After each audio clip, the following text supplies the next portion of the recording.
maksiatnya lidah, mengklaim diri bersih. Jangan sekali-sekali ngukur bahwa dibandingkan dia lebih bersih aku. Nah itu jangan sampai ada terbersit begitu, apalagi diomongkan.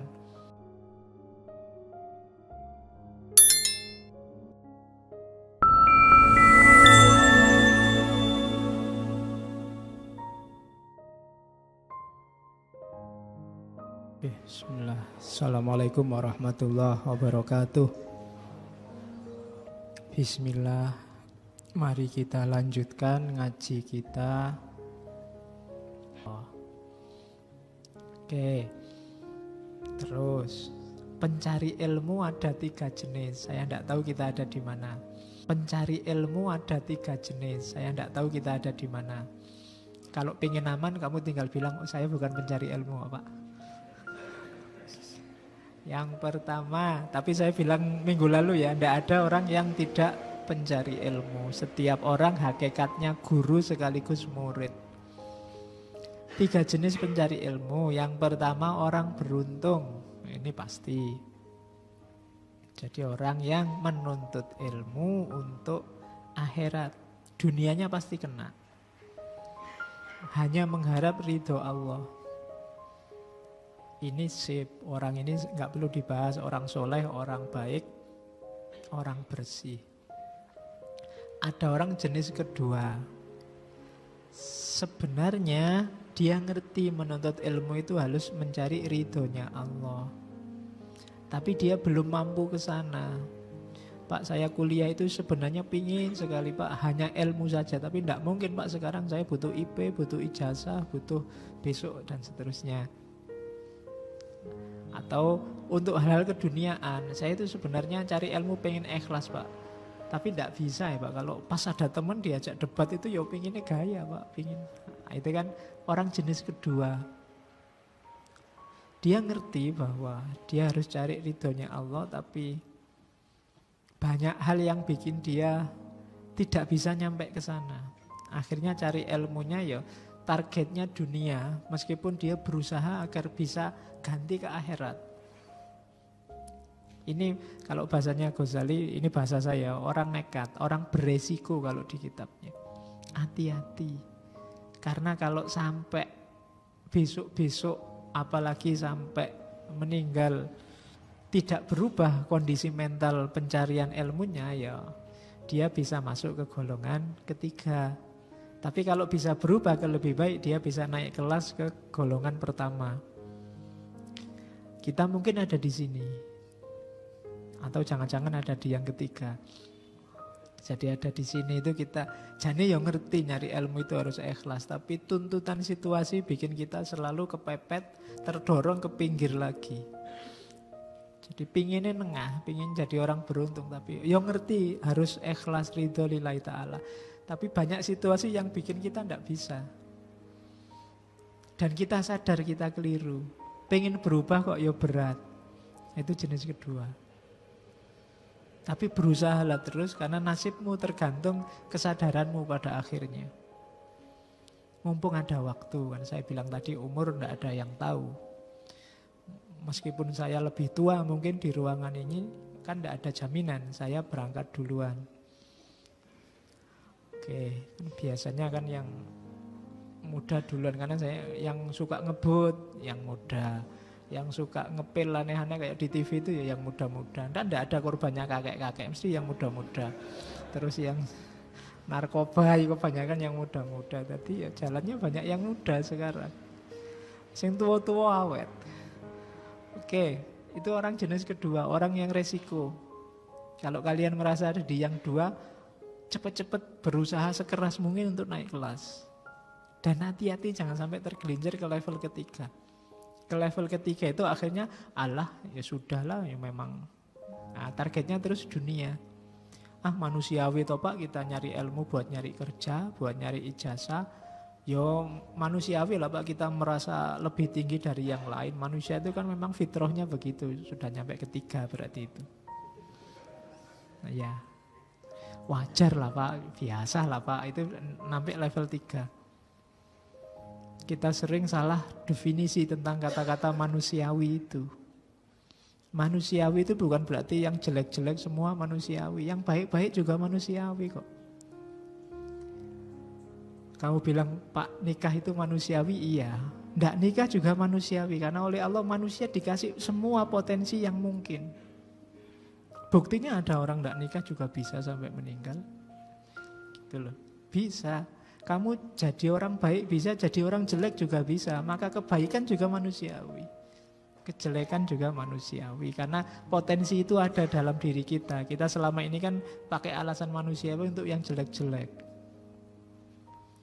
Kak, manusiawi lah Pak, sekali-sekali lihat gambar-gambar kayak gitu. Itu kan kita anak muda Pak, itu manusia. Loh, anak muda juga bisa yang baik-baik. Nggak harus yang jelek-jelek. Kamu aja milih yang jelek. Yang lain bisa buktinya milih yang baik-baik. Itu manusiawi. Jadi awas keliru mendefinisikan fitrah, kemanusiaan. Hari ini sering dipakai dalih untuk yang jelek-jelek. Kemanusiaan. Ah, manusiawi Pak. Anak muda lah Pak. Kapan lagi? Kan mesti begitu. Oke. Dua anak muda kayak kamu sudah banyak yang jagoan. Coba dicek Soekarno umur berapa sudah jagoan. Tan Malaka umur berapa sudah jagoan. Ali bin Abi Thalib umur berapa sudah jagoan. Sudah soleh luar biasa. Nah, tinggal kamu sekarang umur berapa. Sekali-sekali kamu baca sejarah sambil dijejer sama dirimu sendiri. Kira-kira Soekarno itu seumuran kamu sudah ngapain. Kemudian Sopolah, Ghazali seumuran kamu sudah ngapain. Kemudian coba segitu, kira-kira nyampe enggak kira-kira kamu ke sana. Oke, jadi pencari ilmu ada 3 model. Orang yang beruntung, orang yang beresiko. Di situ saya ganti pakai orang yang nekat dan orang yang celaka. Kebanyakan kita ada di yang kedua. Jangan-jangan ada yang sudah tergelincir ketiga. Yang jelas kita harus berjuang agar ada di yang pertama. Disitulah nanti malaikat melindungi kita dengan sayap-sayapnya dan semua makhluk mendoakan kita.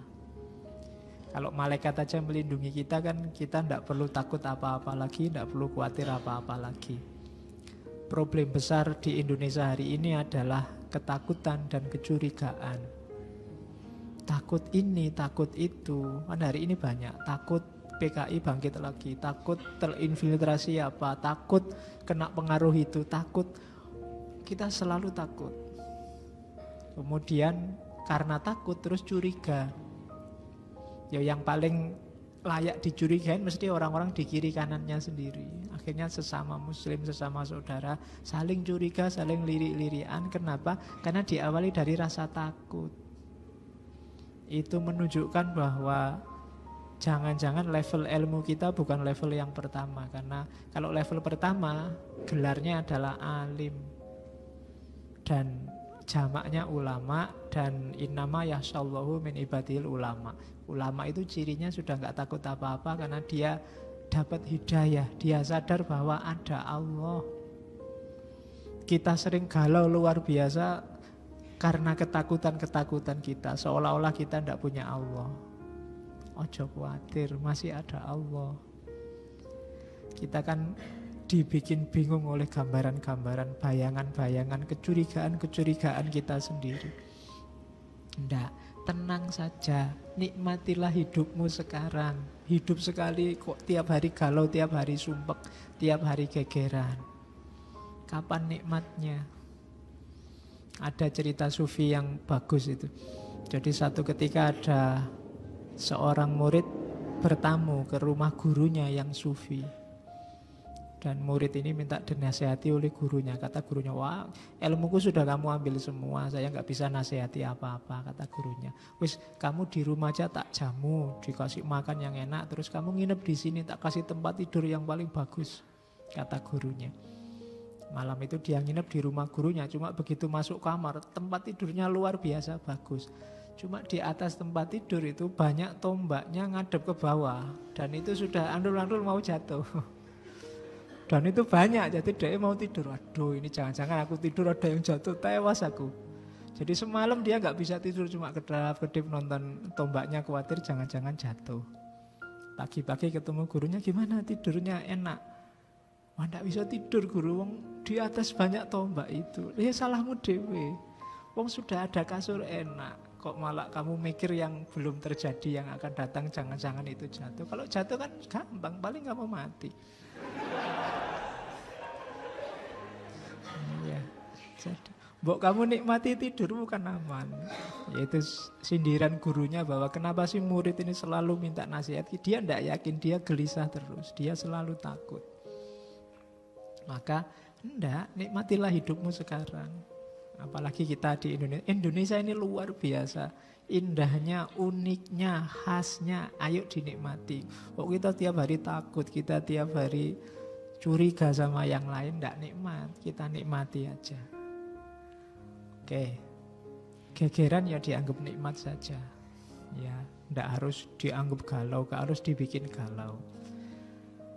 Oke, terus nah, setelah bab tadi sebenarnya nanti ada adabnya tidur, adabnya sholat, adabnya Jumat. Cuma saya loncati. Insya Allah kalian pasti ngerti lah sunnah-sunnahnya tidur, wajib sunnahnya sholat, doa-doanya. Silahkan dibaca sendiri. Kalau tidur, kalau bisa selonjornya kayak mayit, ngadep ke kiblat dan seterusnya. Itu nanti saran-sarannya Ghazali begitu. Jangan lebih 8 jam. Karena kalau kamu tidur 8 jam katanya Ghazali itu sepertiga dari umurmu hilang. Kalau kamu umurmu 60 tahun aja, kalau tidur 8 jam berarti 20 tahun kamu tidur. Sepertiganya dari 60. Maka jangan terlalu banyak tidur tapi juga jangan melekan terus. Ya, karena dalam dirimu, tubuhmu nanti ada haknya juga. Terus sekarang dasarnya sekarang, ayo masuk ke dunia ilmu biar dapat hidayah. Yang pertama adalah hati-hati. Awasi lahirmu, awasi batinmu. Kenapa harus hati-hati kita awasi? Karena kalau kamu tidak hati-hati, Allah itu ngerti semua, ngawasi terus. Jangan sampai malu di hadapan Allah. Iya, tidak ada sih satu orang pun yang tahu, mungkin hanya batinmu kok, hanya pikiranmu kok. Tapi Allah tahu. Kalau itu ketahuan orang lain kamu malu, harusnya kalau Allah tahu kamu lebih malu. Ya mungkin kalau kita yang lahir mungkin gak terlalu, tapi pikiran kita kan kadang aneh-aneh. Mikir apa, membayangkan apa, lihat apa, di sini muncul apa. Kadang kita bayang-bayangkan sendiri, bikin skenario sendiri yang unik. Loh itu Allah semua ngerti loh. Masa kamu gak malu? Nah itu dasarnya itu yang pertama. Orang yang gak malu di hadapan Allah, itu alamat sudah. Bibit-bibit kemaksiatan. Maka ayo diawasi lahir sama batin kita. Kalau lahir mungkin lebih mudah ngawasinya karena sifatnya fisik. Tapi yang batin, akal, kemudian keinginan, bayangan, imajinasi, itu sebenarnya kalau mau jujur kan sering yang muncul di sini nih, kalau seandainya terlahir beneran bikin malu. Untung Allah itu ndak cerewet, ndak suka moto selfie terus ditunjukkan kemana-mana. Enggak cerita-cerita aneh-aneh. Karena Allah sangat sayang pada kita. Maka kita sendiri ayo dijaga. Kemana-mana sambil penuh kesadaran, ini Allah ngawasi lu. Wong dari sekian puluh pasang mata yang lihat ke sini, itu kan macam-macam. Ada yang konsentrasi ngaji, ada yang pikirannya kemana-mana, besok liburan mau kemana, enaknya. Oh itu kan, kalau dikeluarin kan kamu sendiri malu. Ya untung Allah menjaga itu. Jadi yuk tetap merasa bahwa Allah ngawasi lu. Meskipun itu hanya postingan di pikiranmu. Postingan di pikiran itu kan tidak ada yang bisa baca kecuali kamu. Tapi Allah tahu. Maka ayo dijaga lahir batin kita. Kenapa harus dijaga? Karena bukan kita yang punya. Pikiran, fisik kita, batin kita itu kan amanah dari Allah. Amanah itu nama lain dari titipan. Allah nitipi kita dan beliau yang menitipi itu ngawasi kita. Harusnya kita sadar. Bahasa Jawa ini ndak melu duwe. Kita ndak ikut punya. Maka kita pergunakan baik-baik sesuai amanahnya yang punya. Cara berpikirnya begitu. Tangan ini, kaki ini, mata ini, telinga ini, otak ini, hati ini, semua dititipkan oleh Allah pada kita. Kalau penggunaannya nggak sesuai yang diinginkan Allah, jangan sampai diambil oleh Allah. Wong itu cuma titipan. Maka kita harus menjaga, mengawasi lahir dan batin kita. Kan itu ada di surat Yasin itu kan, Yasin 65. Al-yauma nahtimu ala afwahihim wa tukallimuna aydihim. Ini cerita hari kiamat, meskipun bisa diartikan untuk hari ini. Mulut-mulut tertutup, yang bicara adalah tangan. Hari ini kan kita tiap hari tidak ngomong, tapi yang ngomong tangannya. Jadi pakai Facebook, pakai itu kan yang ngomong tangannya. Itu koyok hari kiamat. Jadi yang ngomong jangan-jangan besok waktu dihisab di akhirat mulutnya nggak ditanya. Ayo tangannya nulis sendiri, koyok nulis apa ini saya dipakai apa gitu. Jadi yauma nahtimu ala afwahim wa tukallimuna aydihim. Tangannya yang ngomong, nanti kakinya juga ikut ngetik apa gitu. Saya dipakai apa, itu pakai kaki. Jadi ternyata bukan sesuatu yang kamu membayangkan dulu tangan ngomong itu kan mulutnya di mana. Sekarang ketahuan, oh tangan ngomong itu bisa buat ngetik kan bisa, tangannya ikut ngomong. Jadi dasar awal ketaatan. Jadi awalnya ini ya, rumus awalnya ini. Hati-hati dengan perilaku lahir dan perilaku batinmu. Yo hati-hati itu kan levelnya usaha. Jangan cuek, jangan Allah itu ngawasi kita loh. Iya Pak, saya berusaha hati-hati. Bukan Allah itu ngawasi kita. Alah Pak, ya kita masih muda apa ya mampu Pak. Itu beda. Bahwa setelah berusaha kok banyak jatuhnya, banyak gagalnya, ya enggak masalah. Tetap berusaha sebaik mungkin. Dasarnya ini. Karena tugas kita kan cuma berusaha. Terus caranya gimana? Ada rumus praktisnya. Saya bilang tadi bidayatul hidayah itu rumus-rumus praktis. Misalnya menjaga mata dan telinga. Mata itu sebenarnya gunanya untuk membaca ayat yang utama. Baik ayat-ayat tertulis maupun ayat-ayat kauniyah, ayat-ayat yang tergelar. Hati-hati. Ini yang merusak mata. Yang pertama apa? Melihat yang bukan mahramnya. Ya. Melihat beda dengan terlihat ya. Kalau terlihat itu tidak intended. Tapi kalau melihat ya tidak disengaja. Tapi kalau melihat disengaja. Saya ngobrol sama mahasiswi itu terlihat. Tapi kalau melihat itu ada beda ya. Terlihat sama melihat. Kamu ngerti lah bedanya. Jadi kalau melihat itu ada sesuatu yang bergerak, batinmu maksudnya. Jadi ada, itu melihat. Jadi kalau terlihat itu ya wajar, wong kita bergaul, kita ngobrol. Jangan dilihat kalau bukan mahramnya. Makanya kalau dalam asar itu kan ada bahwa untukmu laka al-ula wa alaika asani. Kalau terlihat itu sekali ndak dibaleni, apalagi direnungi, dijenggilengi ndak. Tapi kalau melihat itu biasanya diulangi. Jadi jangan lihatnya bukan mahram. Yang kedua, saya tidak tahu maksudnya Ghazali. Mungkin kamu yang tahu. Melihat gambar bagus dengan syahwat. Gambar bagus dengan syahwat itu mungkin di HP-mu banyak. Ya, jadi melihat gambar dengan syahwat. Meskipun bukan situs-situs itu kan banyak sekarang. Kadang-kadang menjebak berita itu. Lihatlah ini, anak-anak komedian, cakepnya luar biasa. Loh itu kan arahnya ke situ. Gitu loh. Cakepnya istri bupati ini hanya pakai jilbab biasa. Kan kayak gitu itu arahnya kan. Apalagi kalau bukan syahwat, kalau yang dikejar cantiknya, cakepnya, manisnya. Itu maksiatnya mata.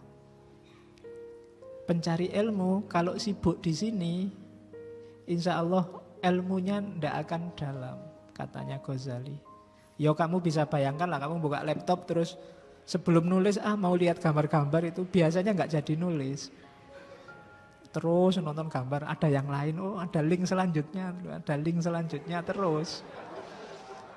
terus nggak jadi tulisannya. Jadi sarannya Ghazali janganlah itu. Ya nanti nulis dulu aja perkara nanti ada selingan itu ya. Sebaiknya jangan.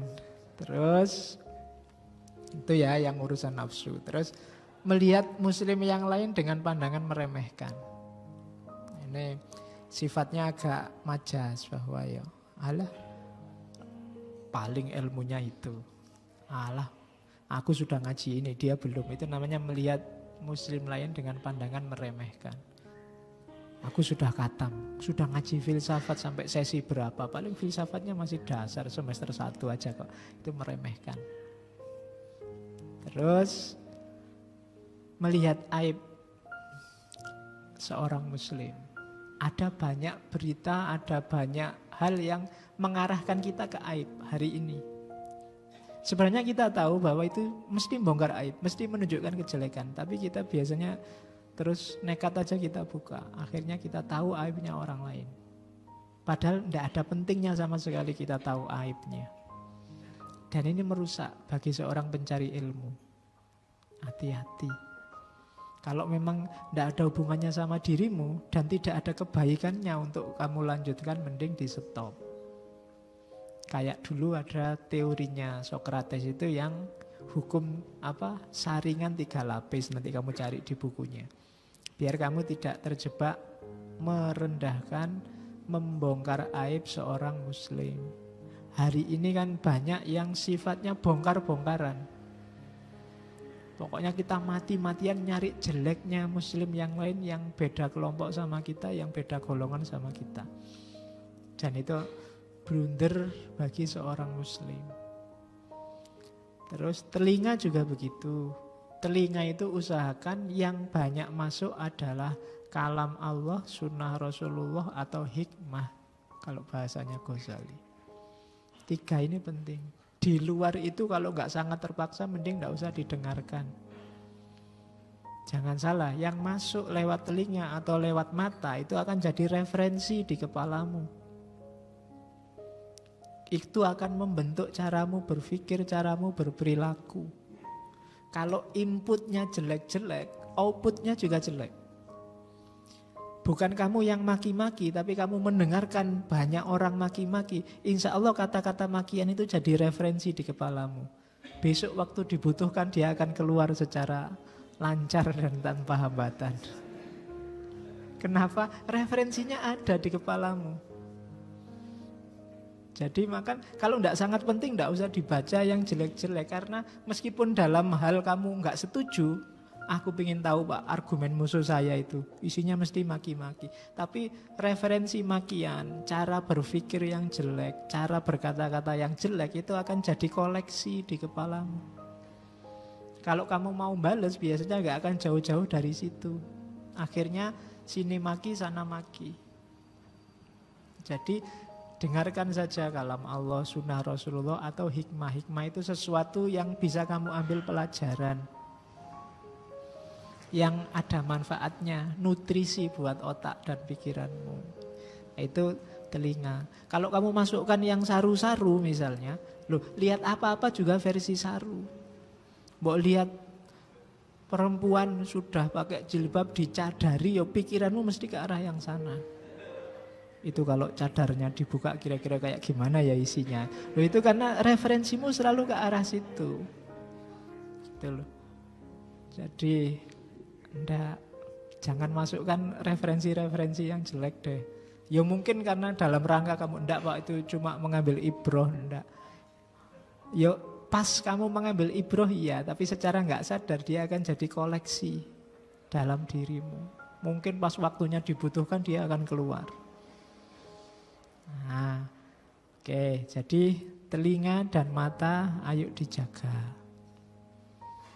Hari ini yang paling susah menjaga ini, telinga sama mata. Bahkan orang yang paling pendiam sekalipun itu biasanya susah menghindari maksiat telinga dan maksiat mata. Kecuali dia juga pendiam terus kemana-mana merem, kemana-mana nutup telinga, itu baru ndak. Jadi pokoknya kamu sendiri ngatur strategi ya. Ya ndak mungkin lah full kamu bebas bersih, cuma latihan pelan-pelan. Paling ndak diawali dari tidak suka. Meskipun kadang terpaksa. Pak saya ndak suka lihat gambar gitu, saya ndak suka lihat yang bukan muhrim, saya ndak suka. Itu kan paling ndak ketika tidak suka, kamu menghindar. Meskipun pas dapat itu lumayan lah, tapi ndak usahlah. Jadi ada aspek menghindarnya karena diawali dari tidak suka. Tidak disukai dulu, baru berusaha. Oke, jadi itu mata sama telinga. Yang panjang lidah. Lidah itu larangannya banyak kalau di Ghazali. Yang jelas pertama bohong. Ini nggak perlu saya jelaskan. Bohong itu termasuk jenis kejelekan yang tidak perlu diajarkan. Orang asal akalnya sehat pasti ngerti kalau bohong itu jelek. Hanya saja ada yang dapat hidayah, ada yang tidak. Sehingga meskipun tahu itu bohong, banyak yang masih nerjang. Kenapa? Belum dapat hidayah. Ilmunya belum transformasi jadi kesadaran. Belum transformasi jadi hidayah. Yang kedua menyalahi janji. Entah dengan alasan apa. Itu juga bahayanya lidah. Yang ketiga jelas ghibah. Ghibah itu ngomong tentang orang lain yang kalau orang yang diomong itu tahu, dia tidak akan berkenan. Apakah itu termasuk kebaikannya atau kejelekannya? Kan ada orang itu yang tidak suka kalau kebaikannya diungkit-ungkit. Kalau kita ngungkit itu jenisnya ghibah. Karena ngomong sesuatu yang kalau yang bersangkutan tahu dia tidak akan suka. Yang nomor 4 ini yang sering kita lakukan hari ini debat. Di mana-mana sekarang orang debat. Dari atas sampai ke bawah, dari level orang jabatannya paling tinggi sampai jabatannya paling rendah di Indonesia ini isinya debat. Debat itu bahasa lainnya saling berbantahan. Kita hobi sekali mendebat orang lain. Katanya Ghazali, mbok jangan debat. Kenapa? Karena dengan debat, dengan mendebat orang, itu kita menyakiti yang pertama. Yang kedua, menganggap bodoh. Dan yang ketiga, mencela. Secara sekaligus 3. Kalau ada orang punya pendapat, terus kita sangkal, itu kan kita menyakiti hatinya yang jelas. Karena orang disalah-salahkan itu kan meskipun menyalahkannya benar, dia pasti sakit hati. Yang kedua, kita nganggap dia keliru, nganggap dia bodoh. Itu dosa kita yang kedua. Dan yang ketiga, itu secara tidak langsung mencela. Jadi itu debat. Jadi hati-hati, jangan suka debat. Bertukar pikiran boleh, tapi jangan berbantahan. Bertukar pikiran, saya begini loh, kalau kamu gimana? Kalau debat itu, sampean salah. Yang benar gini loh, itu secara sekaligus menyakiti, menganggap bodoh orang, dan mencela orang. Bagi kita itu juga defisit. Kenapa? Di situ ada indikasi kita merasa benar. Kita merasa sombong. Kesalahan besar yang kedua. Dan debat inilah sumber kehancuran, katanya Ghazali. Sumber rusaknya tata sosial kita. Itu debat. Hati-hati katanya Ghazali, setan itu sering menggoda kita dengan bilang tampakkan yang benar, jangan bersikap lemah. Itu katanya Ghazali godaannya setan. Ayo ngomong yang benar, kulil haqqa walaupun amuron. Meskipun itu temanmu, omongkan yang benar, itu kebenaran kok. Gimana? Padahal apa ya mesti yang kamu omongkan itu hak. Merasa benar itu saja secara sikap mental sudah keliru. Sudah kesombongan. Hati-hati. Ketika kamu merasa, Pak saya mau ngomong ini Pak, karena kebenaran itu harus saya omongkan. Kulil haqqa walau kana murran. Loh, apa jaminannya yang kamu omongkan itu mesti benar? Tapi kan kita harus berdakwah Pak, ngomong tentang kebenaran. Katanya Ghazali, Iya, menampakkan kebenaran pada mereka yang mau menerimanya itu kebaikan. Nasihat itu harus, cuma dia harus dilakukan dengan cara yang baik, bukan dengan cara debat. Jadi karena nasihat dengan cara yang tidak baik itu hanya membuka aib orang lain. Dan buruknya lebih banyak daripada baiknya. Maka jangan ditradisikan berbantahan. Islam lebih suka watawasau bil haqqi, saling menasehati, bukan saling membantah. Atau rumus selanjutnya watawasau bis sabr. Kita nasihati tentang yang hak sekaligus dengan cara yang sabar. Sabar itu berarti ya harus telaten, tidak judgement, menjatuhkan, menyalah-nyalahkan. Jadi hati-hati, jangan suka budaya debat, katanya Ghazali. Itu termasuk kita menjaga lidah. Kalau kamu merasa, saya ini ada kebenaran ini Pak, harus saya omongkan. Dosamu yang pertama, kamu merasa sombong, merasa lebih benar dari yang lain. Yang kedua, tidak serta-merta kalau kamu merasa temanmu salah terus harus tiba-tiba kamu ingatkan. Harus kamu rumuskan sebaik mungkin cara mengingatkannya. Biar tidak jadi makian, tidak menyakiti orang lain. Karena seringkali diakui atau tidak, orang diingatkan kalau dia salah, itu meskipun dia sadar dia salah, biasanya ada sakit hatinya. Kamu mungkin sering alami, diingatkan orang, oh jelas-jelas salah, tapi kan kamu mangkel juga. Ada antrian, tiba-tiba misalnya kamu ngalami, kamu nyerobot antrian, diingatkan orang, itu kan jadi kamu ngerti kalau kamu salah, tapi kan tidak terima juga diingatkan. Apalagi mengingatkannya rodo tidak penak. Padahal kamu jelas salah itu. Maka tidak, jalannya yang bagus. Tidak cuma tujuan kebenarannya, tapi jalan menuju kebenarannya juga harus baik. Nanti di kitab yang lain Ghazali bilang, tujuan yang baik tapi jalannya yang baik itu seperti mencuci baju dengan air kencing. Tujuan nyucinya bagus, tapi karena pakai air kencing tidak jadi suci. Kamu membantahnya menunjukkan kebenaran bagus, tapi kalau jalannya tidak baik, yang lahir bukan kebenaran, tapi persoalan yang baru, masalah yang baru. Maka hindari tradisi debat. Oke, kalau tawasau bil haq, tawasau bis sabr, ya tidak apa-apa. Seandainya memang harus bertukar pikiran, lakukan dengan jalan yang baik, tidak dengan debat. Makanya dalam Al-Quran istilahnya wajadilhum billati hiya ahsan. Kalau memang harus mujadalah dengan jalan yang debat. Terus jangan sampai ada mengklaim diri bersih dari dosa. Jangan sekali-sekali ngukur bahwa dibandingkan dia lebih bersih aku. Dia dosanya banyak itu, pokoknya mending aku lah pokoknya dia. Nah itu jangan sampai ada terbersit begitu. Apalagi diomongkan. Itu alamat sudah. Maksiatnya lidah. Mengklaim diri bersih. Mbok kamu kayak aku gini loh, itu alamat sudah. Mbok ikut aliranku ini loh, itu alamat. Mengklaim diri bersih. Terus mencela itu apalagi. Jadi bahkan kalau di kalimatnya Ghazali, jangan sampai engkau mencela ciptaan Allah. Baik itu hewan, makanan, ataupun manusia. Hewan aja gak boleh dicela. Dasar monyet, lebih cakep aku misalnya. Ya kamu marah-marahi monyet kan, nggak kayak aku aja ganteng, monyet itu jelek misalnya. Ya monyet itu nggak ngerti kamu ngomong apa. Lagian kalau kamu ngaku cakep, nggak ada monyet yang jatuh cinta sama manusia. Dia jatuh cintanya juga sesama monyet. Jadi klaimmu bahwa kamu lebih cakep itu nggak laku di dunia monyet.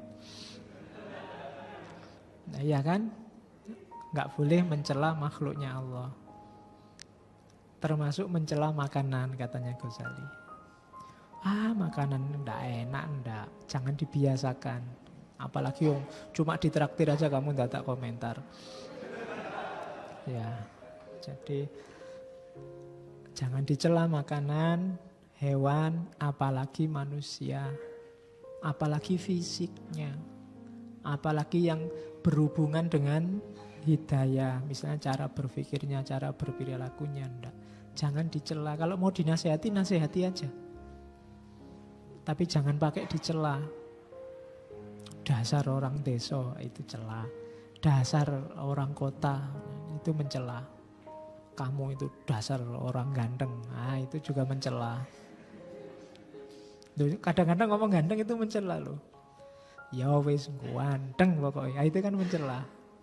Cakep ndak aku? Ya, cakep pokoknya. Enggak ada saingannya sama sekali. Kalau sendirian. Misalnya itu kan mencela juga namanya. Jadi enggak lah. Jangan pakai celak-celaan dalam hal apapun. Sehubungan dengan manusia. Meskipun manusia yang kamu anggap primitif, wah apa orang sana itu enggak pakai baju. Ya, kamu juga kalau mandi enggak pakai baju.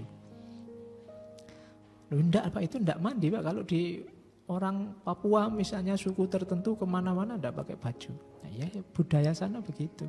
Kamu di kolam renang juga enggak pakai baju kadang-kadang, hanya pakai celana. Dan kadang pakai kayak celana dalam itu enggak masalah toh. Masuk kamu mau kalau pas di kolam renang terus kamu primitif. Di kolam renang pun harus pakai baju. Ya mereka konteksnya kalau di Papua kan memang hidupnya di hutan-hutan. Kalau di hutan-hutan kamu pakai jaket, pakai ya susah larinya. Karena dia di hutan kan butuh gesit, butuh larinya cepat, butuh kalau tiba-tiba ada binatang buas kamu bisa loncat ke atas pohon. Kalau kamu pakai jaket, pakai jubah ya sumpek kamu. Mau lari ada ular, lari ke atas pohon, ngangkat jubahmu dulu. Oke, itu kan situasi memang begitu.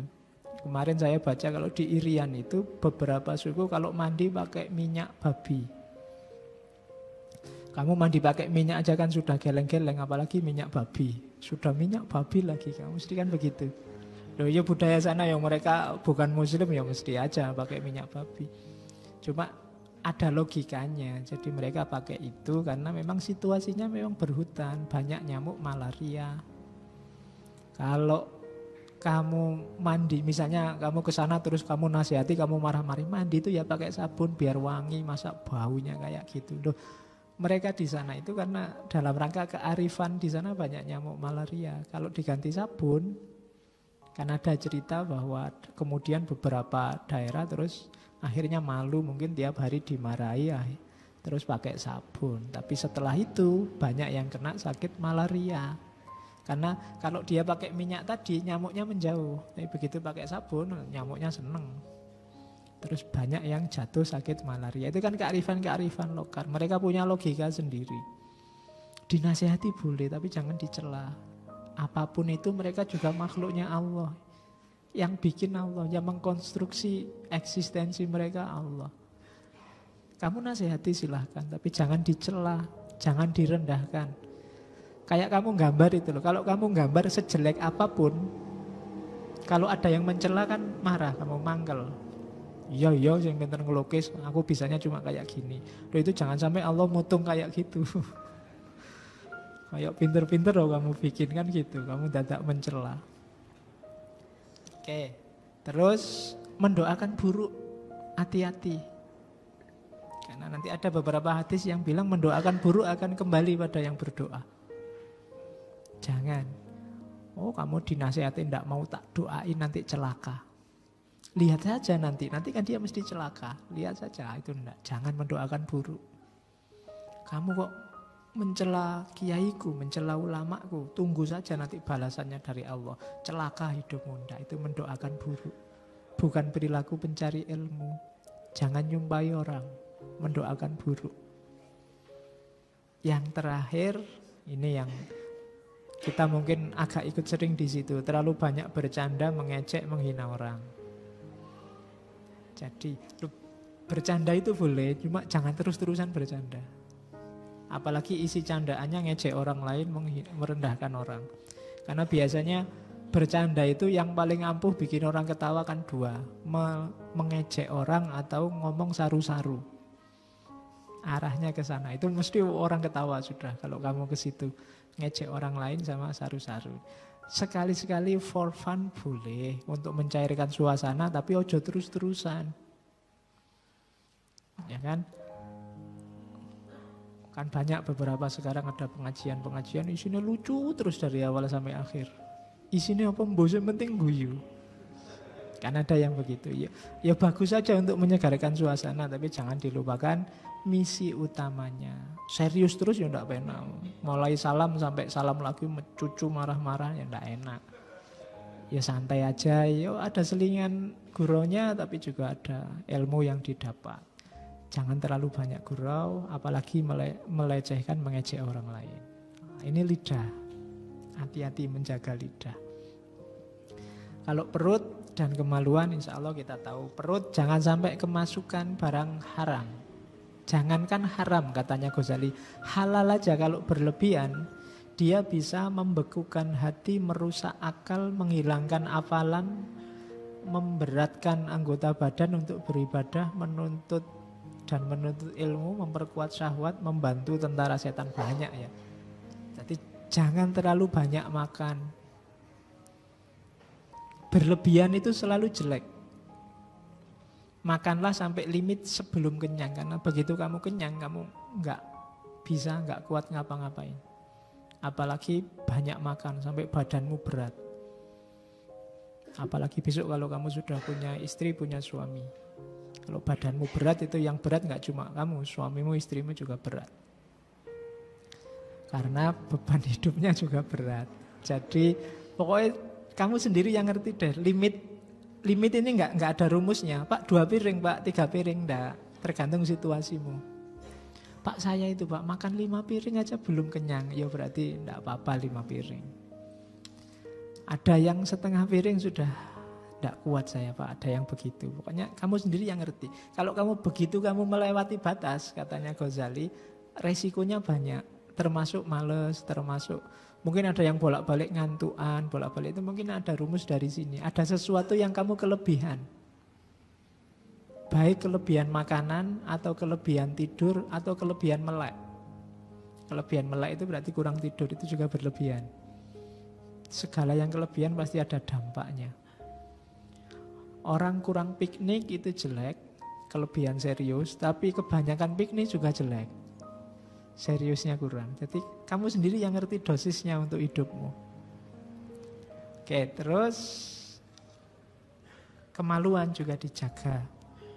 Katanya Ghazali, sebenarnya nggak perlu disebut menjaga kemaluan itu, karena begitu engkau menjaga hati, menjaga pandangan mata, menjaga perut, itu nanti arahnya juga menjaga syahwat. Mata aja begitu nggak kamu jaga, itu kalau diterus-teruskan sama dengan tidak menjaga kemaluan. Ujungnya nanti ke situ. Jadi jaga hati, jaga diri, itu kan kalimatnya Ghazali. Jaga hatimu untuk tidak merenungkan yang berhubungan dengan kemaluan. Jadi yang kayak tadi lah, kamu mungkin sambil membayang-bayangkan, wah seandainya itu alamat sudah. Jadi tidak menjaga anggota tubuh, itu nanti arahnya ada juga yang menjaga kemaluan, khususnya mata, telinga, hati, dan perut.